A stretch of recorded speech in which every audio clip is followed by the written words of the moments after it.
17 जून को 75 करोड़ अमेरिकी डॉलर कर्ज लिया था।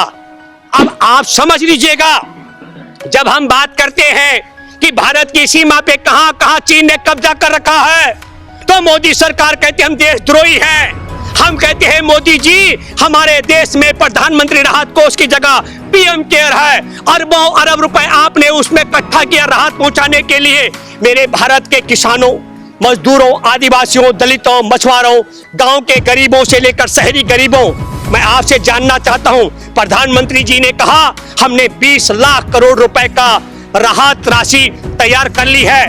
मैं आपसे जानना चाहता हूं, आप सब पढ़े लिखे युवाओं से आग्रह करता हूं, 25 करोड़ के लगभग परिवार हैं, एक एक परिवार के हिस्से 80-80 हजार रुपए आता है। अब आप बताइए, 20 लाख करोड़ रुपए को भी मोदी ने ठिकाने लगा दिया, लोगों को हिस्से 80-80 हजार रुपए परिवारों को नहीं मिल रहे। हम क्या शहीदों के लिए, जिन कोरोना योद्धाओं की जान गई, डॉक्टरों की, स्वास्थ्य कर्मियों की, पुलिस कर्मियों की, हम उनकी राहत के लिए और हम उनके मुआवजे के लिए, उनकी शहादत के लिए, उनको शहीद के दर्जे की मांग क्या करेंगे? नरेंद्र मोदी सरकार के पास उनकी सूची नहीं है। वो है जो हमारे देश के अंदर जो अभी खेती किसानी कर रहे हैं किसान, उन किसानों की खेती किसानी करने वाले किसानों को उन्हीं के खेतों में मजदूर बनाने का षड्यंत्र है। ये दूसरा मसला है। और तीसरा मसला ये कहा जा रहा है कि जो किसान हैं उनके लिए बाजार खुला हो जाएगा। तीसरा सबसे बड़ा जो डर है हमारे देश में, अभी एमएसपी का मामला, न्यूनतम समर्थन मूल्य का जो मामला है, वो खटाई में पड़ने वाला है। और मैं इसके लिए अरुण जी आपको बताना चाहता हूं और आपके माध्यम से मैं देशवासियों को बताना चाहता हूं, हमारे देश के अंदर जिस दिन इसको 5 जून को लाया गया, मैं देश के किसानों को और देश के किसानों के योगदान की तरफ पहले आपको बताना चाहता हूं। हमारे देश में 30 जनवरी को कोरोना आया था और 24 मार्च को हमारे देश में तालाबंदी कर दी गई। तालाबंदी का मतलब हमारे देश का रेल सेवा, बस सेवा, जहाजों को, उद्योगों को, व्यापार को, साप्ताहिक बाजार और होटलों को, तमाम गतिविधियों को बंद कर दिया गया था। और 68 दिन के लॉकडाउन में सिर्फ और सिर्फ हमारे देश के अंदर जिन लोगों की जान गई, जिनके आंकड़े नहीं है सरकार के पास, एक जो स्वास्थ्य कर्मी जो कोरोना महामारी से पीड़ित मरीजों का उपचार कर रहे थे, उनमें से जो डॉक्टरों की शहादत हुई उसकी सूची सरकार के पास नहीं है। जो नर्सों की शहादत हुई, जो स्वास्थ्य कर्मियों की शहादत हुई, जो पुलिस कर्मियों की शहादत हुई और जो एम्बुलेंस कर्मियों की शहादत हुई, उसकी सूची भारत सरकार के पास नहीं है। सरकार ने संसद में बताया। और दूसरा, जब 24 मार्च को लॉकडाउन किया था, लॉकडाउन के बाद आपने देखा होगा सड़कों पर, क्योंकि होटल बंद थे, ढाबे बंद थे, कहीं खाने पीने की व्यवस्था नहीं थी, सैकड़ों किलोमीटर भूखे प्यासे जो पैदल चलते चलते जो मजदूर सड़कों पर भूख से मरे, वो सूची सरकार के पास नहीं है। जो चलते चलते पैदल गाड़ियों से रौंदे गए, कुचले गए, वो सूची सरकार के पास नहीं है। जो चलते चलते रेल की पटरियों पर मर गए, कट गए रेल के नीचे, उनकी सूची सरकार के पास नहीं है। और जब सरकार ने रेल की व्यवस्था शुरू की श्रमिक रेल के नाम पर, उसमें जो रेल रास्ते भटक गई, एक दिन का सफर 6-6 दिन में पूरा कर रही थी, उनमें जो मजदूरों की जान गई उसकी सूची सरकार के पास नहीं है। और बाकी जो पूरा देश बचा, उसको बचाने में हमारे देश के किसानों का योगदान है। कृषि प्रधान देश है, उद्योगों पर ताले, व्यापार पे ताले, रेल पर ताले, बसों पे ताले, जहाजों पर ताले, होटलों पर ताले, ढाबों पर ताले थे, बाजारों में ताले थे, पूरे मॉल बंद थे, लेकिन देश जिंदा रहा। ये योगदान हमारे किसानों का है। और किस दिन लाए गए 3 विधेयक? मैं 3 विधेयकों का जिक्र इसलिए करना चाहता हूं, जो सवाल आपने कहा जिस पर नरेंद्र मोदी की सरकार गाल बजा रही है, उनके नाम बड़े विचित्र हैं। आवश्यक वस्तु विधेयक संशोधन विधेयक 2020, कृषक उपज व्यापार और वाणिज्य संवर्धन और सरलीकरण विधेयक 2020, कृषक सशक्तिकरण संरक्षण कीमत आश्वासन कृषि सेवा पर करार विधेयक 2020। ये 3 विधेयक हैं हमारे देश के अंदर। इन 3 विधेयकों को मैंने आपको बताया। एक तो न्यूनतम समर्थन मूल्य का जो हमारे देश के किसानों का अधिकार है वो छीनने वाला है। दूसरा, जो आज हमारे देश के किसान खेती कर रहे हैं उनको खेतों में मजदूर बनना पड़ेगा। और तीसरी महत्वपूर्ण बात है, हमारे देश में अवैध तरीके से भंडारण करके काला बाजारी को बढ़ावा देने के लिए मैं प्यारे देशवासियों आपसे जानना चाहता हूं, हमारे देश में काला बाजारी ना हो, अवैध भंडारण को ये रोक लगी है पिछले 70 साल से, ये मोदी सरकार उसे हटाना चाहती है। क्या हमारे देश के किसानों की भंडारण की क्षमता है? क्या भंडारण की क्षमता करा रहे हैं आप मुकेश अंबानी और अदानी के लिए? लेकिन मैं दूसरी जिक्र करना चाहता हूं इसके टाइमिंग को लेकर के। 5 जून को जिस दिन हमारे देश के अंदर कोरोना के जो मामले थे वो 2,22,000 से ज्यादा हो चुके थे। हमारे देश के अंदर 5 जून को 8,000 से ज्यादा नए मामले उजागर हुए थे और अरुण जी 300 से ज्यादा लोगों की जान गई थी 5 जून को। लेकिन इस क्रोनोलॉजी को समझना पड़ेगा। जब पूरे देश में हाहाकार था कोरोना के नाम पर, तब ये 3 विधेयक क्यों लाए गए? उस समय तो देश के अंदर सब उदारता की बात थी। इसको लाने के पीछे का ग्राउंड बताता हूं।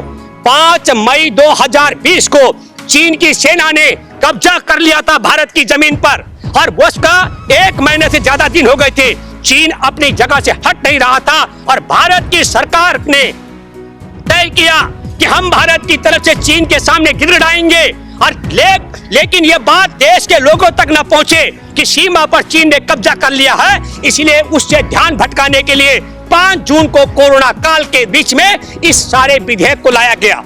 यही नहीं, मैं आपको यह भी बताना चाहता हूं, आप सब देश के लोग जानते हैं कि 6 जून को पहली बार लेफ्टिनेंट जनरल की स्तर की बात हमारे देश की और चीन के लेफ्टिनेंट जनरल की बात हुई थी। मैं ये बात इसलिए कहना चाह रहा हूं। और 12 जून को भारत की सरकार ने जो शंघाई टनल इंजीनियरिंग कंपनी है चीन की, उसको 1,124 करोड़ रुपए का ठेका दिया। ये 12 जून का मामला, 5 मई को कब्जा करके बैठे हुए। मैं ये बात इसलिए कहना चाह रहा हूं, देश में चीन ने कब्जा कर लिया, इस पर लोगों का ध्यान न जाए। देश की सरकार चीनी कंपनी को ठेका दे रही है कब्जा करने के बाद, इस पर ध्यान न जाए। इसलिए बीच में ये विधेयक लाए गए ताकि सारा का सारा ध्यान किसानों की तरफ चला जाए। और यही नहीं, इसी में आपने देखा 15 जून को हमारे देश के किसानों जवानों की 20 जवानों की साथ हत्या कर दी गई थी पीट पीट करके। 76 जवान जब घायल हुए थे। और अभी आपने देखा संसद के अंदर हमारे देश में न तो स्वास्थ्य कर्मियों की, डॉक्टरों की, नर्सों की, पुलिस कर्मियों की, एम्बुलेंस कर्मियों की जिनकी शहादत हुई उसकी गिनती छोड़िए। जो मजदूर सड़कों पर पैदल चलते भूख से मरे, गाड़ियों से कट के मरे, कुचल के मरे, उनकी गिनती छोड़िए।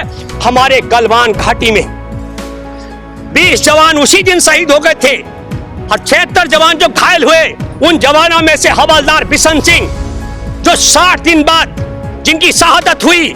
दुख और अफसोस की बात है मेरे देश के नागरिकों, मैं आप सब लोगों से जानना चाहता हूं, ये नालायक और गद्दार सरकार हमारे सीमा पर शहीदों की संख्या का भी हिसाब किताब नहीं रखती है। दुख की बात है कि हमारे गलवान घाटी के शहीदों की संख्या 21 हो चुकी है। 20 तो उसी दिन 15 जून को और 21 मई बिशन सिंह हवलदार की शहादत अब हुई 60 दिन बाद अगस्त में जाकर के। और संसद के अंदर 20 शहीदों की आत्मा के शांति के लिए 2 मिनट का मौन रखा गया। मैं भारत के करोड़ों किसानों की तरफ से और सेना में करोड़ों किसानों के जो पुत्र हैं, लाखों किसान पुत्र जो सेना के जवान देश की सीमा पर लगे हुए, उनसे और मैं भारत में विपक्ष के राजनीतिक दलों से आग्रह करता हूं, आप सब लोगों को हमारे गलवान घाटी के 21वें शहीद हवलदार बिशन सिंह के लिए भी एक दिन के लिए 2 मिनट का शोक सभा का संसद के अंदर आपको प्रस्ताव लाना चाहिए। नहीं तो ये हमारे देश के सैनिकों की शहादत के साथ भी अपमान है। यही नहीं, मैं आपको एक और बात बताना चाहता हूं, उस खेल को समझना पड़ेगा। हरियाणा में गेहूं की खरीद हुई। गेहूं की खरीद फरोख्त से पहले अप्रैल का आप उठाकर देखिए, अखबारों में, टेलीविजनों में मेरे भारत के पढ़े लिखे युवाओं से मैं बात कर रहा हूं। आप गूगल में जाकर देखिए, ई पेपर में खंगालिए। 12 अप्रैल को भारत के HDFC बैंक को बैंक ऑफ चाइना ने खरीद लिया। 1,75,00,000 शेयर उसके खरीदे। और आपको बताना चाहता हूं, 20 अप्रैल से हरियाणा के गेहूं बिकने शुरू हुए। 7 मई से गेहूं की पेमेंट आई और जो रकम आई कि पेमेंट सरकारी खजाने से आढ़तियों के पास, उसके लिए हरियाणा सरकार की जो मार्केटिंग कमेटी है, मोदी सरकार की तरफ से जो हरियाणा में मार्केटिंग कमेटी है, उसने सब आढ़तियों को आदेश किया, किसी भी किसान को आप सीधा पेमेंट नहीं करेंगे। किसान अपना कमीशन काट करके सारा का सारा पैसा HDFC बैंक की पंचकुला शाखा में जमा कराए 22,000 करोड़ रुपए हमारे हरियाणा के किसानों के गेहूं की फसल के जो आढ़तियों ने उनको पेमेंट करनी थी, जो सरकारी खजाने से आढ़तियों के अलग अलग बैंक खातों में आई थी, वह बैंक खातों में आई हुई रकम जो चीन का बैंक बन चुका HDFC, उसके खाते में पंचकुला में ट्रांसफर कराया गया और 7-8 दिन का इंटरेस्ट भी HDFC बैंक ने उठाया। मैं मेरे प्यारे देशवासियों आपको बताना चाहता हूं, इस क्रोनोलॉजी को आपको समझना पड़ेगा कि 5 मई को चीन कब्जा करता है हमारी गलवान घाटी में और 7 मई से हरियाणा के किसानों के गेहूं का पैसा आढ़तियों के पास पहुंचता है और भारत की सरकार और हरियाणा की मोदी सरकार कहती है अब आप इस पैसे को किसान को सीधा नहीं देंगे, आप पहले जो चीन ने 1,70,00,000 का शेयर खरीद लिया HDFC बैंक, पहले उस पैसे को वहां डालिए और 22,000 करोड़ रुपए का ट्रांजैक्शन होता है HDFC बैंक की तरफ से। मैं आप लोगों से एक बात कहना चाहता हूं, सीमा पर सैनिकों की शहादत के बाद आपने देखा इनको मालूम ही नहीं था, ये जान करके बताना नहीं चाहते थे। 15 जून को शहादत हुई, किसी ने मुंह नहीं खोला, कहीं प्रधानमंत्री ने नहीं कहा कि ये क्या हो रहा है। 17 जून को कोरोना को लेकर मुख्यमंत्रियों की मीटिंग थी, उसमें मोदी जी ने मुंह खोला और 17 जून को ही चीन के एक बैंक AIIB बैंक से 75 करोड़ अमेरिकी डॉलर नरेंद्र मोदी की सरकार ने कर्ज लिया। तो मैं आपसे जरा जानना चाहता हूं, जिस चीन ने हमारे देश की सीमा में घुसकर हमारे 20 जवानों को वहीं पर मार डाला, 76 जवानों को घायल किया, जिनमें बिशन सिंह हवलदार की 60 दिन बाद शहादत हुई, और हमारे देश का गृह मंत्री संसद के अंदर कहता है हमारी सीमा में चीन से कोई नहीं घुसा, ये देश के वफादार नहीं, देश के गद्दार हैं। संसद में भी झूठ बोलते हैं, शहादत हमारी 21 जवानों की हुई, 20 बताते हैं चीन हमारे 1000 वर्ग किलोमीटर में कब्जा करके बैठा है, कहते हैं कि वो जमीन हमारी नहीं है। प्रधानमंत्री ने ऑल पार्टी मीटिंग में 19 तारीख के बाद बोला, क्यों? 17 जून को 75 करोड़ अमेरिकी डॉलर कर्ज लिया था। अब आप समझ लीजिएगा, जब हम बात करते हैं कि भारत की सीमा पे कहां कहां चीन ने कब्जा कर रखा है, तो मोदी सरकार कहते हम देशद्रोही हैं। हम कहते हैं मोदी जी हमारे देश में प्रधानमंत्री राहत कोष की जगह PM केयर है, अरबों अरब रुपए आपने उसमें इकट्ठा किया राहत पहुंचाने के लिए। मेरे भारत के किसानों, मजदूरों, आदिवासियों, दलितों, मछुआरों, गांव के गरीबों से लेकर शहरी गरीबों, मैं आपसे जानना चाहता हूं, प्रधानमंत्री जी ने कहा हमने 20 लाख करोड़ रुपए का राहत राशि तैयार कर ली है। मैं आपसे जानना चाहता हूं, आप सब पढ़े लिखे युवाओं से आग्रह करता हूं, 25 करोड़ के लगभग परिवार हैं, एक परिवार के हिस्से 80 हजार रुपए आता है। अब आप बताइए 20 लाख करोड़ रुपए को भी मोदी ने ठिकाने लगा दिया, लोगों को हिस्से 80 हजार रुपए परिवारों को नहीं मिल रहे। हम क्या शहीदों के लिए, जिन कोरोना योद्धाओं की जान गई, डॉक्टरों की, स्वास्थ्य कर्मियों की, पुलिस कर्मियों की, हम उनकी राहत के लिए और हम उनके मुआवजे के लिए, उनकी शहादत के लिए, उनको शहीद के दर्जे की मांग क्या करेंगे? नरेंद्र मोदी सरकार के पास उनकी सूची नहीं है। आपने अभी तक हमारा चैनल सब्सक्राइब नहीं किया है तो सब्सक्राइब करें और घंटी का बटन बिल्कुल भी दबाना ना भूलें, ताकि सभी लेटेस्ट खबरें पहुंच सकें आप पे सबसे पहले।